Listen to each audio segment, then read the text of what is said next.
क्या ईरान पर बड़ा हमला करने जा रहा अमेरिका? मिडिल ईस्ट जाने वाली कई उड़ानें क्यों हुई रद्द? ईरान की तरफ बढ़ रहे अमेरिकी जंगी बेड़े ने क्यों बढ़ाई हलचल? अमेरिका के कदम पर भड़के खामेनेई ने क्यों कहा अब सीधे युद्ध होगा?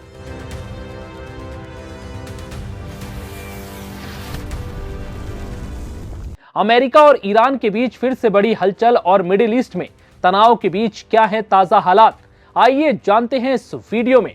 नमस्कार, मैं हूं विवेक पाल और वक्त हो गया है सारी दुनिया का।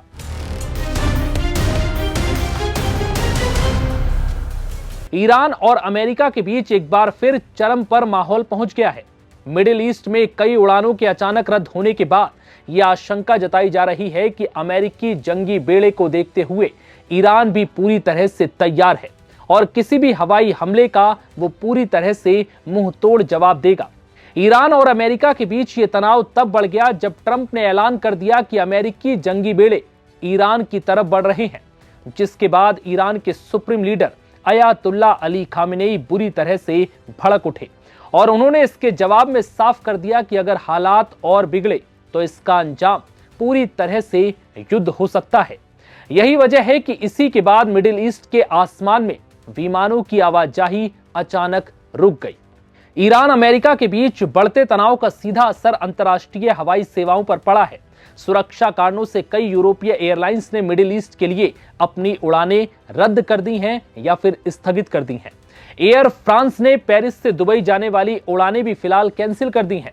केएलएम ने दुबई, रियाद, दम्माम और तेल अवीव के लिए उड़ानें रोक दी हैं और कई खाड़ी देशों ईरान, इराक और इजराइल के हवाई क्षेत्र से बचने का फैसला किया है। ब्रिटिश एयरवेज, लक्स एयर और ट्रांसाविया की कई उड़ानें भी रद्द हो चुकी हैं। लुफ्थांसा ने तेहरान के लिए उड़ानें मार्च के अंत तक के लिए स्थगित कर दी हैं और तेल अवीव और जॉर्डन के लिए सीमित समय में सेवाएं चल रही हैं। बता दें कि अमेरिकी जंगी बेड़ा यूएसएस अब्राहम लिंकन भी कुछ ही घंटों में मिडिल ईस्ट पहुंच सकता है। इसके चलते आशंका जताई जा रही है कि अमेरिका ईरान पर कोई अचानक सैन्य कार्रवाई कर सकता है। ईरान के कई शहर इसकी स्ट्राइक रेंज में हैं। अमेरिकी जंगी बेड़े अब्राहम लिंकन के साथ कई डिस्ट्रॉयर जहाज और न्यूक्लियर पनडुब्बियां भी चल रही हैं। एयरक्राफ्ट करियर पर 48 से 60 F/A-18 फाइटर जेट मौजूद हैं। ये बिना ईंधन भरे 2300 किलोमीटर दूर तक हमला कर सकते हैं। रॉयटर्स की रिपोर्ट के मुताबिक यूएस एयरफोर्स ने जॉर्डन में कम से कम 12 F-15 फाइटर जेट्स तैनात किए हैं। अमेरिकी अधिकारियों ने यह भी बताया कि और विमान अभी रास्ते में हैं। इसके साथ ही 20 से 22 जनवरी के बीच अमेरिकी C-17 सैन्य ट्रांसपोर्ट विमान कई बार जॉर्डन के मफराक अल खवाजा एयरबेस पहुंचे। रिपोर्ट के मुताबिक इन विमानों से पैट्रियट 3 मिसाइल डिफेंस सिस्टम लाए गए। इनका मकसद इजराइल को ईरान की जवाबी कार्रवाई से बचाना है, क्योंकि तेहरान पहले ही बदले की धमकी दे चुका है।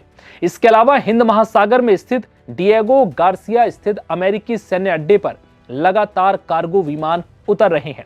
इससे आशंका जताई जा रही है कि अमेरिका संभावित सैन्य ऑपरेशन के लिए रसद और सैनिकों की तैनाती कर रहा है। वहीं अमेरिकी गतिविधियों के जवाब में ईरानी सुप्रीम काउंसिल के जावेद अकबरी ने कहा है कि मिडिल ईस्ट में अमेरिका के सभी सैन्य अड्डे ईरान के निशाने पर है। हमारी मिसाइलें आदेश मिलने के साथ ही दुश्मन पर बरसने को तैयार हैं। बता दें कि इस वक्त अमेरिका और ईरान दोनों ही पीछे हटने को तैयार नहीं है। यही वजह है कि यह विवाद जंग तक पहुंच सकती है और अगर ऐसे में जंग होती है तो पूरा मिडिल ईस्ट और दुनिया के कई देश इसकी चपेट में आ सकते हैं। द वॉल स्ट्रीट जर्नल ने अमेरिकी अधिकारियों के हवाले से बताया है कि राष्ट्रपति ट्रंप ईरान के खिलाफ सैन्य विकल्प पर विचार कर रहे हैं। इस रिपोर्ट के मुताबिक ट्रंप ने ऐसे सैन्य विकल्पों की मांग की है जिनका असर निर्णायक हो। रक्षा मंत्रालय, पेंटागन और व्हाइट हाउस ने इन पर काम करना शुरू कर दिया है। इनमें ईरानी शासन को सत्ता से हटाने की योजना भी शामिल है और इन सब के बीच अब इस हलचल ने मिडिल ईस्ट के हालात को गंभीर कर दिया है। फिलहाल इस वीडियो में इतना ही। इजाजत दीजिए। नमस्कार।